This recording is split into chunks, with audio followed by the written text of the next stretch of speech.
Iran दे नाल deal हुई तो मैं पाकिस्तान जावांगा। पाकिस्तान ने बड़ा जबरदस्त किरदार अदा किया। पाकिस्तानी वज़ीर-ए-आज़म ते फील्ड मार्शल बहुत जबरदस्त शख्सियात ने। ट्रंप ने इस हफ्ते के आखिर में ईरान नाल मुज़ाकरात का इशारा आख्या हो सकता है इस वीकेंड ते मुज़ाकरात होन। इस वायदे दे बहुत नेड़े आ। तकरीबात नाल खिताब विच अमरीकी सदर ने आख्या कि ईरान जंग बड़े चंगे तरीके नाल मुक जाएगी।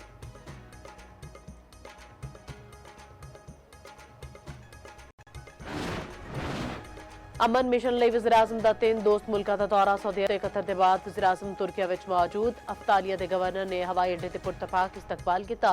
शहबाज शरीफ नाल तुर्क वज़ीर खारजा हाकान फैदान की मुलाकात। वज़ीर-ए-आज़म अज 5वें इंतालिया डिप्लोमेसी फोरम विच शिरकत करेंगे। पिछले दिहाड़े दोहा विच वज़ीर-ए-आज़म शहबाज शरीफ ने अमीर कतर नाल मुलाकात की। दोनों रहनुमावां दा सिक्योरिटी, दिफा ते तवानाई समेत अहम शोबे विच ताउन वधावन दा अज़म।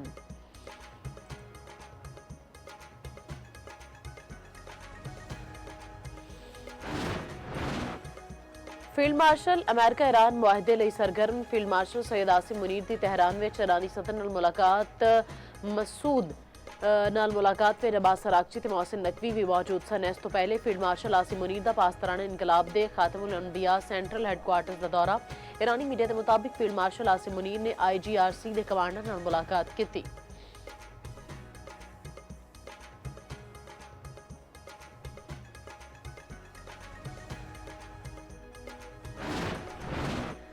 इसराइल ते लबनान के विचकार जंगबंदी का आगाज हो गया। अमरीकी सदर ट्रंप ने लबनान ते इसराइल विच 10 रोज़ा जंगबंदी का ऐलान किया।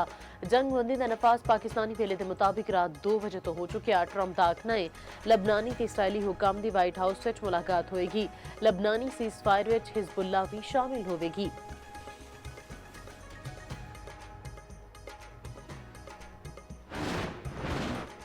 वज़ीर दाखिला मोहसिन नकवी की तेहरान में ईरानी मनसब सिकंदर मोमनी नाल मुलाकात खिते की ताज़ा तरीन सूरत हाल उत्ते तफसीली तबादला ख्याल किया गया। सिकंदर मोमनी ने आख्या कि जंगबंदी ब्रदर मुल्क पाकिस्तान की सालसी विच कायम हुई। ईरान पाकिस्तान का मुखलिसाना ते मस्बत किरदार हमेशा याद रखेगा। मोहसिन नकवी ने आख्या जंग किसी मसले का हल नहीं, डायलॉग ही विच तनाज़े का हल है।